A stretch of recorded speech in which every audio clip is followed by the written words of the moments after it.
My name is Douglas Santos, and I work as a security strategist for FortiGuard Labs, which is a division of FortiGuards that specializes in threat research and response. And as a security strategist, I have a couple of responsibilities. One of them, as said before, is to keep an eye on the threat landscape, understand how the threats are shifting, and working with the developers not only to understand how can we mitigate that given threat, but also how can we make our engines better. Sometimes it's just a matter of a signature update. So let's say we come across a new malware sample and we understand that just with a given signature, with the given features and capabilities of the AV engine, we're able to mitigate the threat. But sometimes that requires something else. So for instance, who here remembers the WinRAR AC vulnerability, right? There was a vulnerability in the WinRAR product that once you supply it with AC, which is a common encryption compression algorithm, when you feed a vulnerable version of WinRAR a corrupted structure, ACE with a corrupted structure, that would basically trigger a vulnerability into WinRAR, allowing for remote code execution. So on that particular case, our AV engine wasn't able to deal with that. So we had to rewrite our AC parsing engine, because if we feed before the engine has been revamped and restructured, if we feed a specific AC file corrupted that had that vulnerability, the engine will simply not parse it correctly, and it wouldn't see that there's actually a vulnerability or an exploit on that. Other responsibilities include revamping our cyber threat intelligence feeds. Fortinet does provide a cyber threat intelligence feed in the form of automated feeds that can be incorporated into CM tools or threat intelligence platforms. But right now, we're only pushing what they call automated feeds, which is basically IP addresses, URLs, hashes.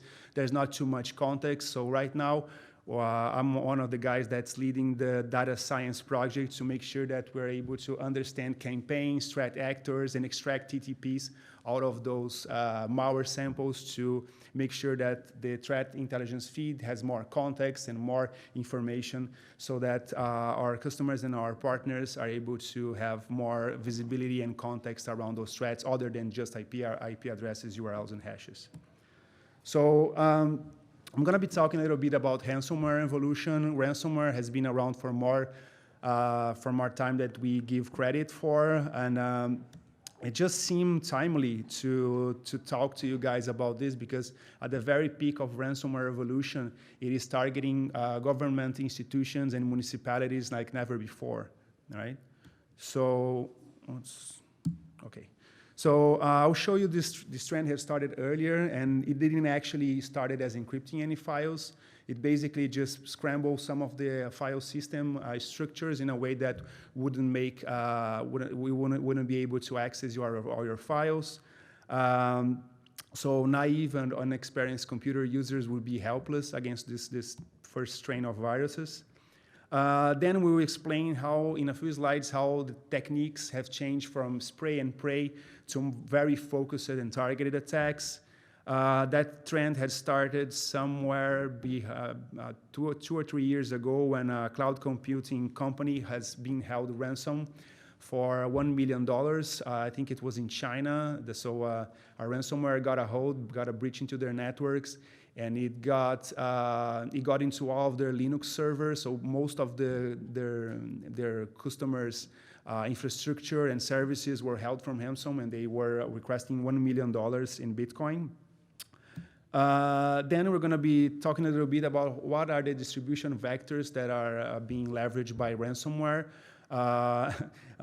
30 years ago, it started out very different than it is today. Now we have 4 or 5 main delivery methods. Some of them are way scarier than others. Some of them doesn't even require any interaction from the user for the payload to be triggered, which is very scary.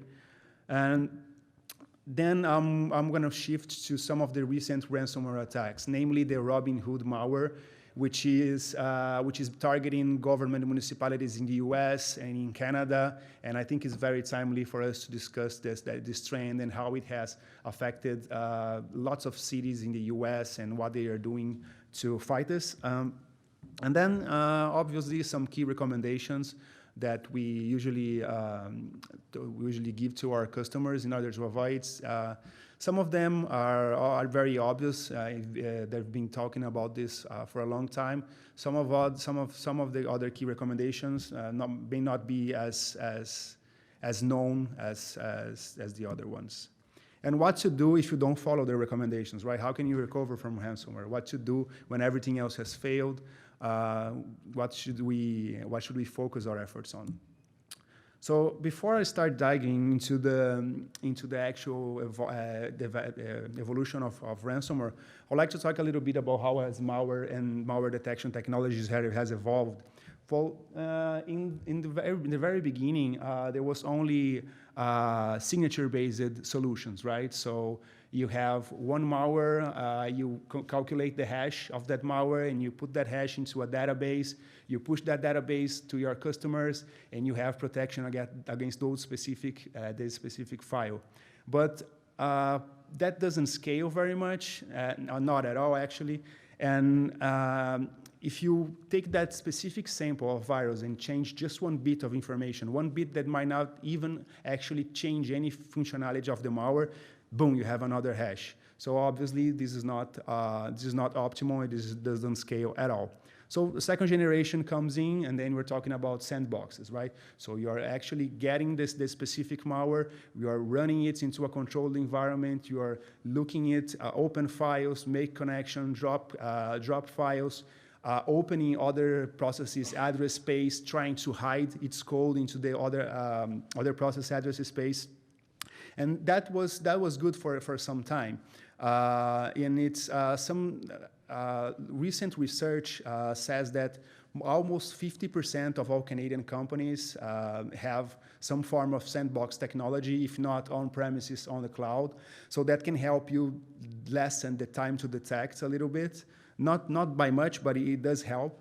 And then we have the third generation, which is based on machine learning solutions. So we're quickly trying to understand everything that makes malware actually looks like malware. So basically, we're employing static and dynamic analysis so we can extract what we call features from those malwares. And on top of those features, we try to understand on how many pieces of malware that specific thing appear. And if obviously, if one specific feature that we've just found in one malware that we've just analyzed happens to be found on 80% of the malware, then we know via mathematics that it is 80% or so good in actually detecting malware. But even so, the efficacy and how good that specific solution is depend on where you are employing this specific feature or visibility. So if you're looking at static and dynamic behaviors, awesome, that is really good. But what if the instrumentation that you're using to get those static and dynamic behaviors are being made at the operational system level? If the malware is doing syscalls, it's interacting with the operating system, that might be good. We may call it. But what if it's a malware that is being written in a new language? Right? So it's different syscalls, different memory layouts, different opcodes. And what if a malware is completely written in assembly language? That's going to just cross right over it, right? So going back to ransomware evolution, the first instance of ransomware that we had notice of was a virus that was unleashed in 1989. That predates the internet as we know it, right? Back then, that was the sexiest haircut that a male can have. Not this guy, obviously. Most of us girls were looking for Mel Gibson, right? Well, that in 1989, an American evolutionary biologist by the name of Joseph L. Popp thought it was a good idea. He was actually at that time working with AIDS research. So what he did was he wrote a little program that was disguised as a questionnaire for assessing the risk of somebody having AIDS, but it actually was a Trojan, right? So he was attending a World Health Organization at that time, and he mailed it via regular mail to 20,000 people Okay, so those people, when they started the diskette, the questionnaire was presented to them. They were responding the questionnaire, and then after 9 reboots, this screen would be presented to them. And on that screen, it says that the person needs to send $189 to a PO box in Panama. So that was the first delivery method and the way that they got paid.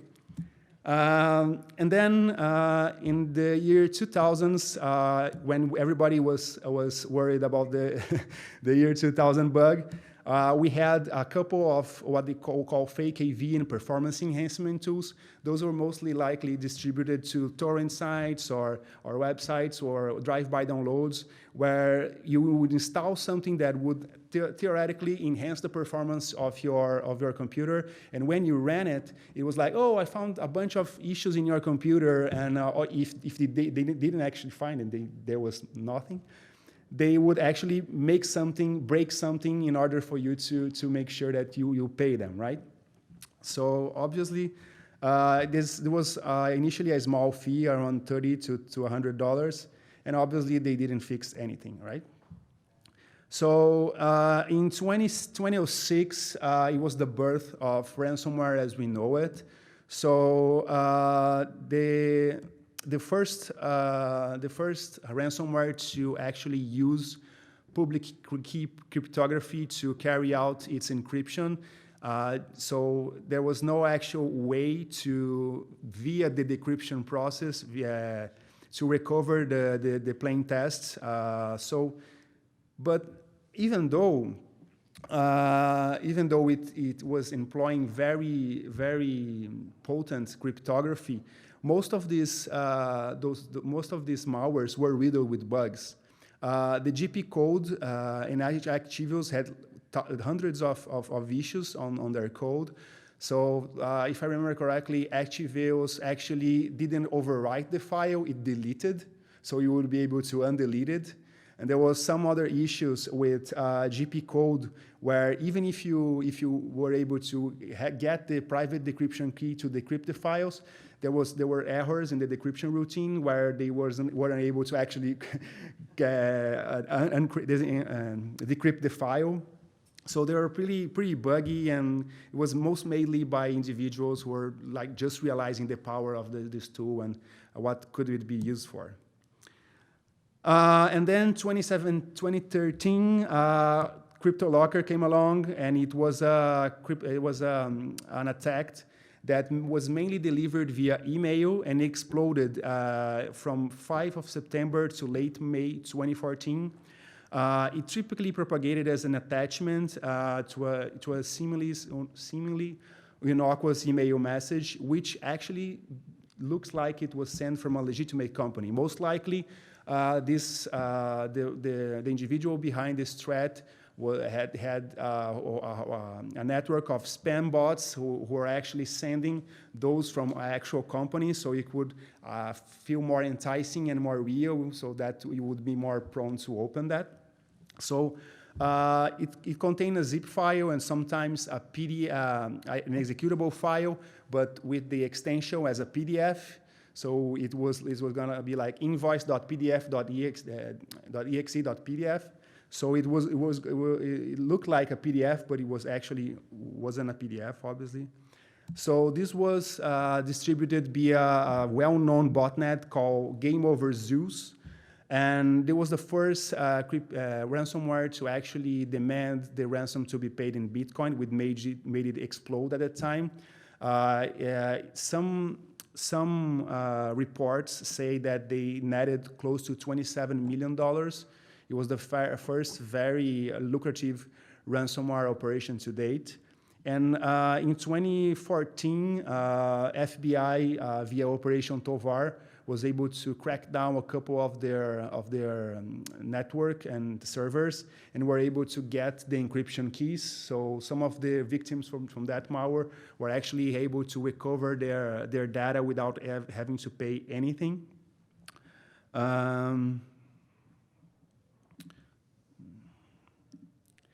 And one very interesting thing, it started using as well domain-generated algorithms. So unless you had a solution in your environment that has the ability to, via some kind of machine learning or even statistical analysis, to identify that if a given domain is generated via a domain generator algorithm, you wouldn't be able to stop that threat, right? So that's one of the things that it had evolved into.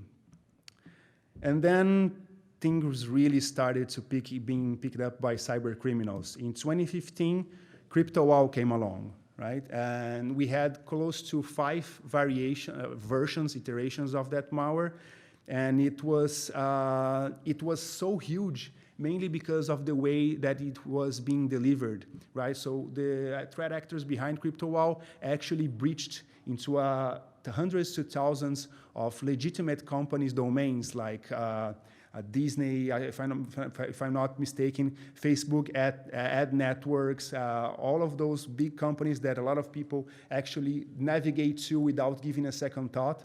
So what was actually happening, they were leveraging a vulnerability in Java. So the victim, using a vulnerable web browser, would browse to, let's say, Disney.com. And then on Disney.com was kind of hacked, no, it was hacked. And they implanted something called an exploit kit. An exploit kit actually works profiling the browser that is requesting the page from. So let's say I'm looking for a specific Windows version with a specific browser version and a specific plugin. If that happens, then it will redirect the user to another page where it would be exploited, and the payload would get installed into their computers. Of course, it was not only via what we call water holing attacks, but also via phishing emails and drive-by downloads as well. So they have a very intrinsic and complex network to deliver those malwares into redirect victims into specific domains where the other exploit kits were actually hosted. So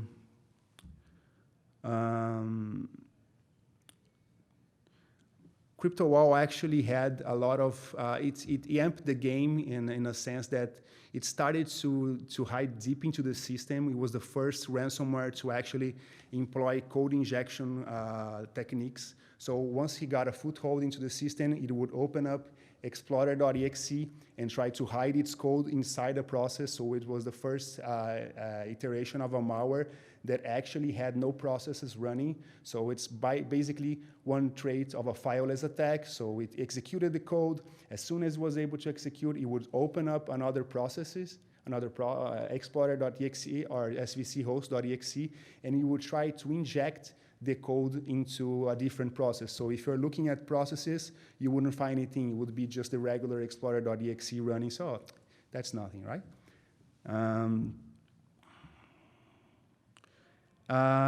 Well, in 2016, there was the explosion of ransomware as a service. And that gave ransomware a very good advantage, and it was really something that, if I believe correctly, it jumped from I think it was 300%. I'm not sure about the numbers, but it was a gigantic jump in ransomware samples. But that's just because the ransomware creators understand that they would be able to cast a wilder net and stay away from most of the investigation that is made. So when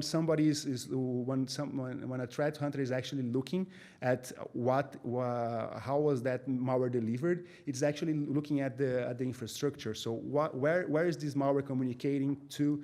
Where is it being downloaded from? So that part of the infrastructure is far away from the ransomware creators, right? So they just supply. On the dark web or the deep web, they have these pages where they basically sell what it's called malware builders. So you can specify parameters like, oh, I want this malware to have a ransom of 1 Bitcoin. I wanted to communicate with this endpoint. I wanted to use this kind of cryptography. So you just point and click, build your own malware, and then with that malware in your hands, you're able to then deliver it to a whole bunch of people. So it basically lowered the bar so that anyone could enter into this market to make a quick buck, right? There's no need to know programming at all. There's no need to understand cryptography.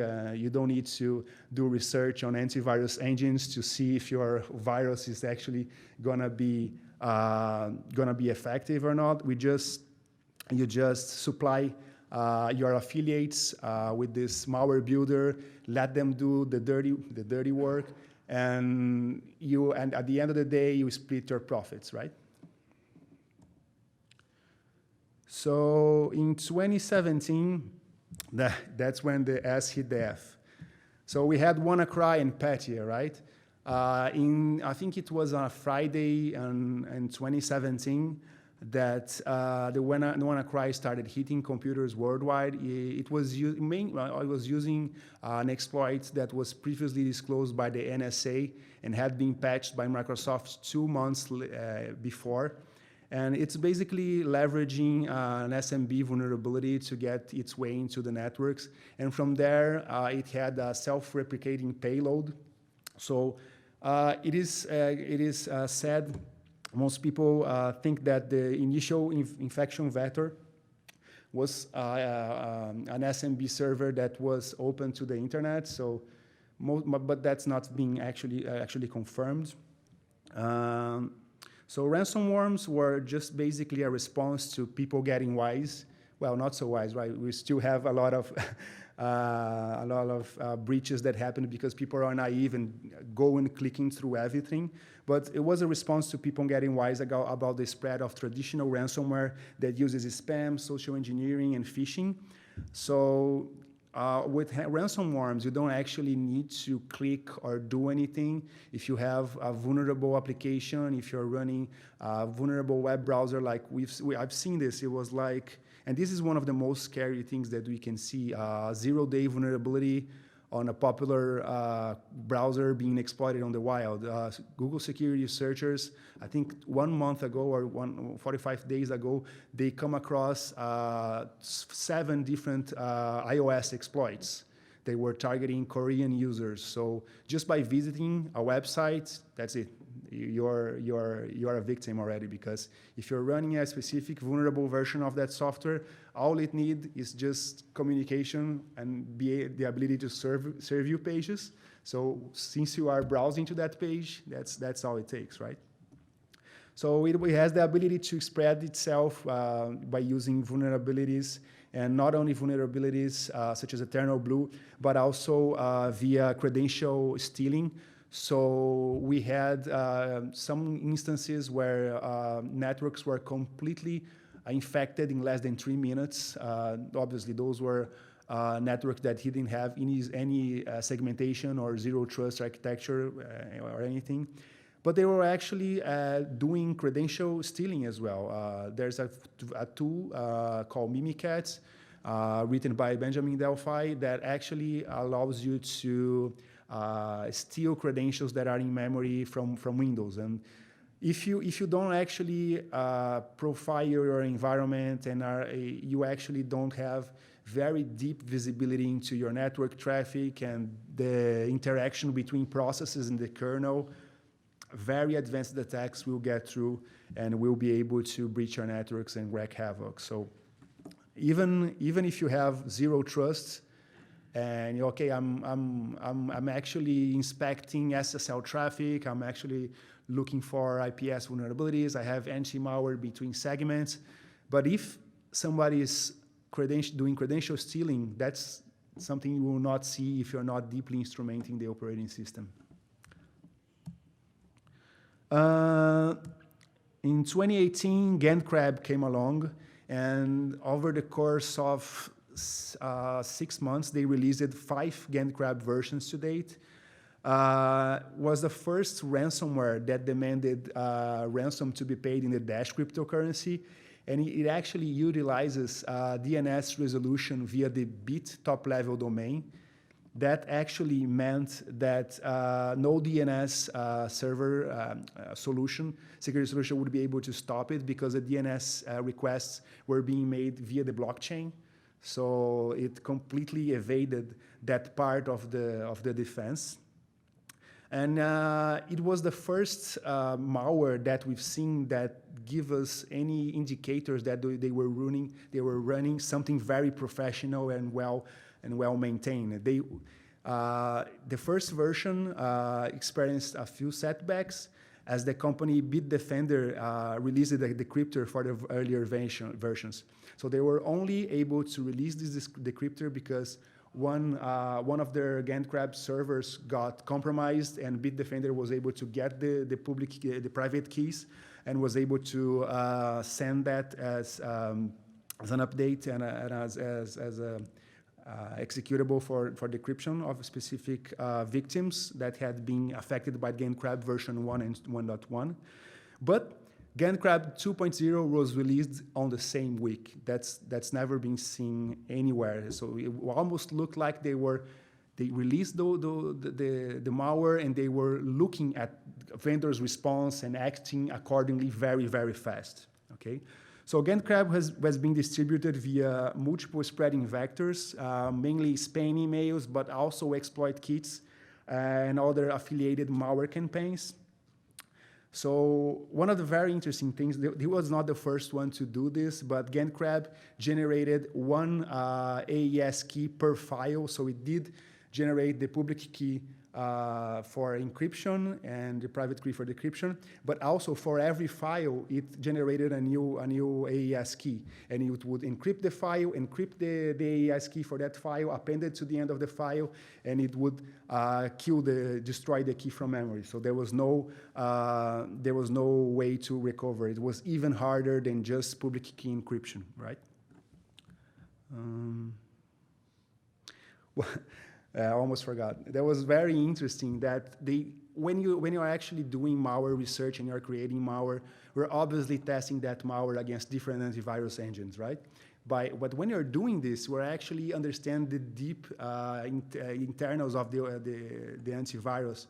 And they got so mad because most security companies are really fast at deploying vaccines, that they released a proof of concept source code to trigger a vulnerability in one of the security vendors. And Lab had, I think it was version 4 of GainCrab, actually had a vulnerability for a given an exploit to exploit a vulnerability on NLab.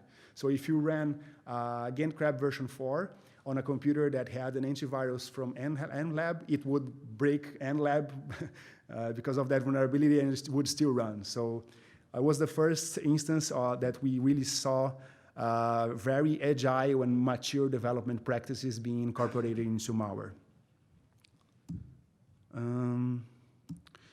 Next,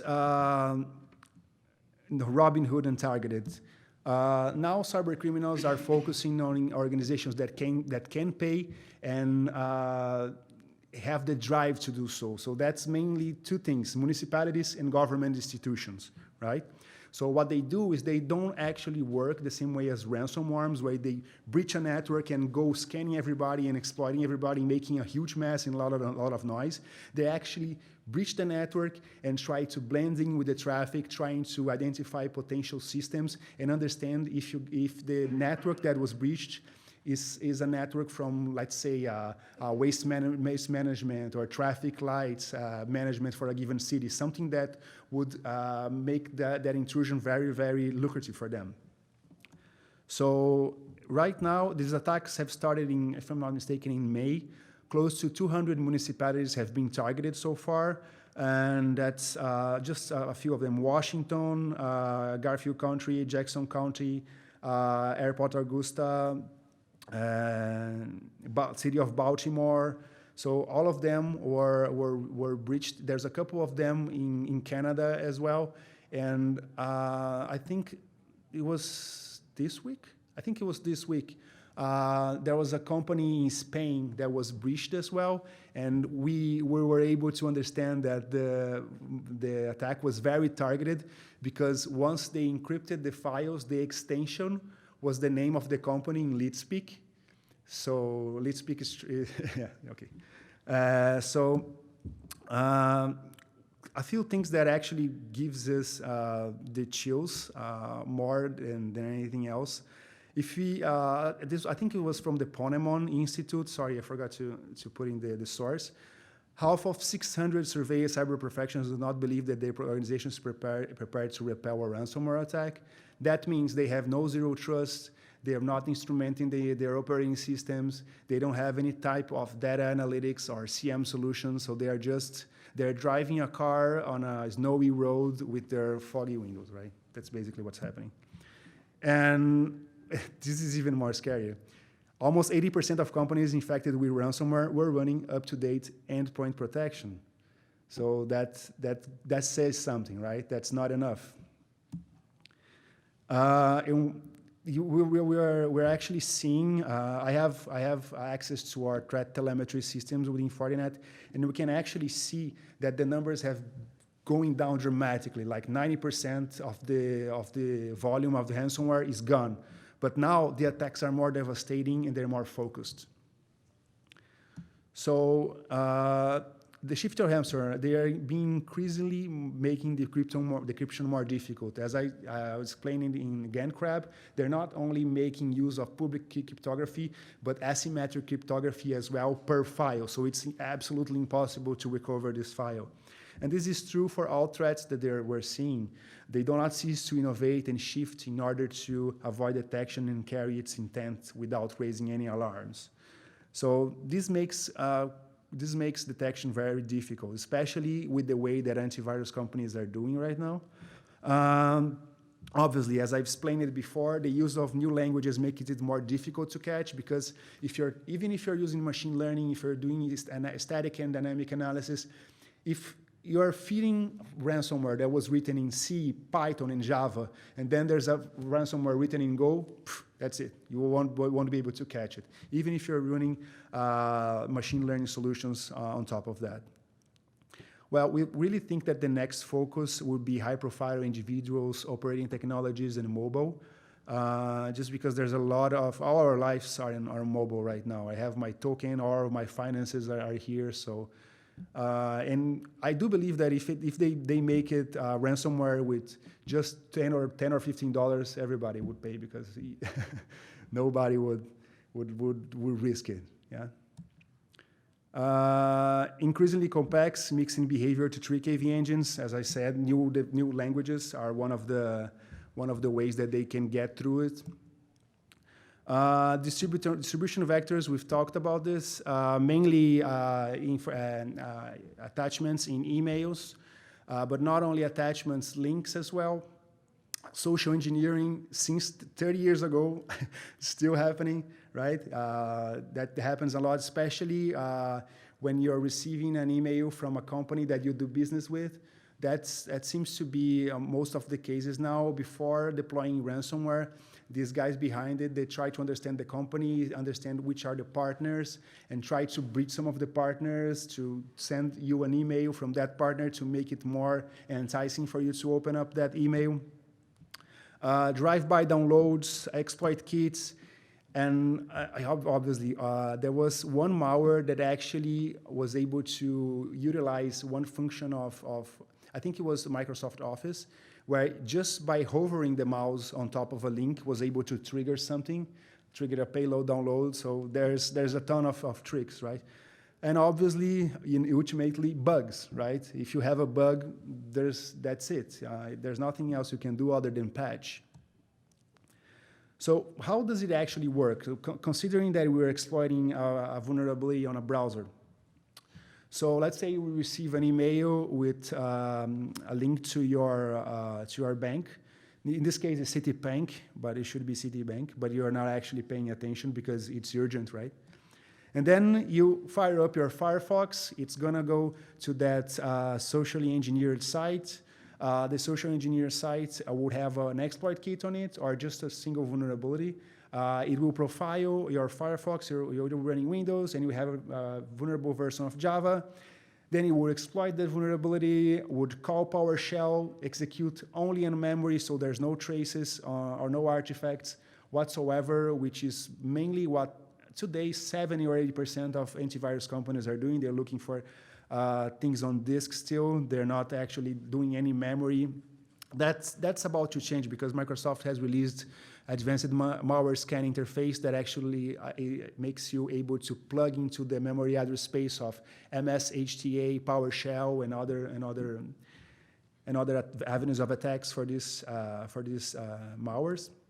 And then boom, you are part of a botnet, right? So as I said, recent ransomware attacks are really targeted. Make sure that they deploy malware to a network that they know it is going to pay, or if not going to pay, they're going to have huge impacts. Everything needs to believe that the initial vector is not via RDP.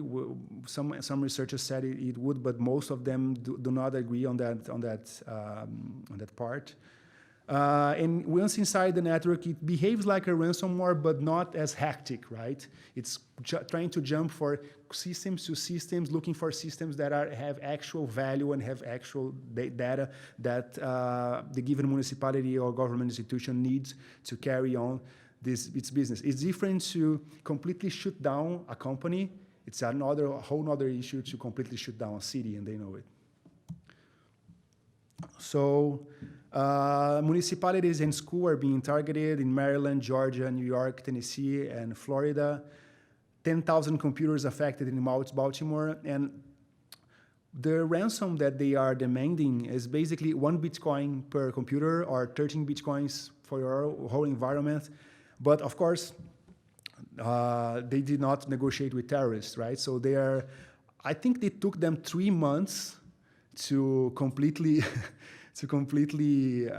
get their infrastructure on its tracks where it was, and they took 18 million in damages. Whereas if they were to pay the ransom, it would be like $100,000 or something like that. But they know, I'm gonna do it from scratch. But they're correct. There's no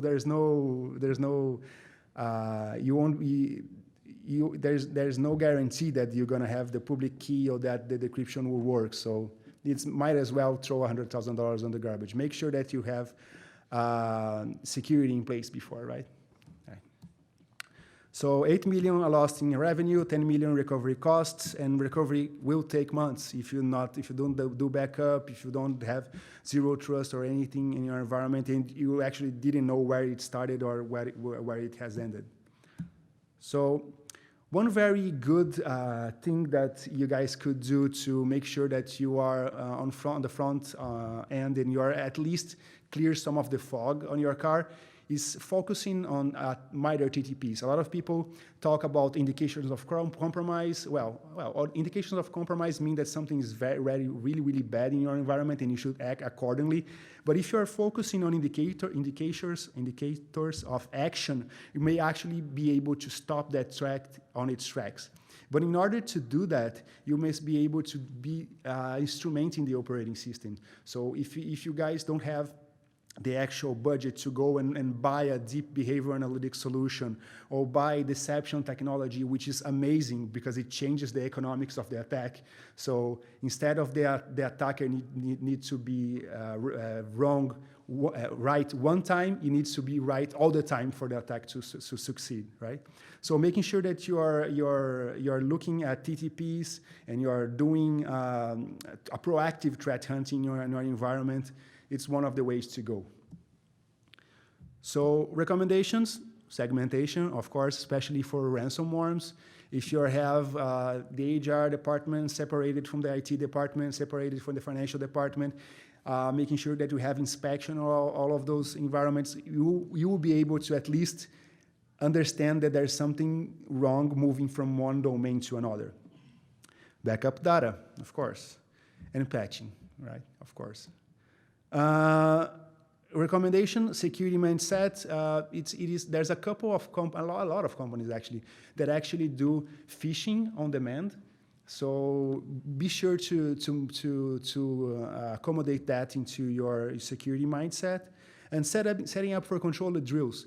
There are threat actors trying to breach your defenses right now. Why don't you do the same, right? Try to breach, try to see what's going on, how you're processes stand up, how your technology is able to detect that. Because if you don't, most likely, if you're not breached already, you will in a short period of time. And focus on TTPs, right? Making sure that you're looking not only for indicators of compromise, which are very useful, but actual indicators of actions. Every move that an attacker must make, and MITRE ATT&CK framework actually has a bunch of them already laid out. All you have to do is get those informations into your threat intelligence platforms, making sure that you have instrumented your operating system so you can match all of those, right? Well, recovery from an attack, imagine that nothing in your company is working. So all hands on deck, making sure that you are able to recreate all the processes, recreate all the systems. Mostly the data won't be there, but you have to make sure that everybody is on the same room, is trying to basically build the business from scratch, right? So it's important to have a list of contacts like lawyers, vendors, and system integrators to make sure that you understand what is the message that you're gonna come across and what information can be used to try to recover some of your infrastructure.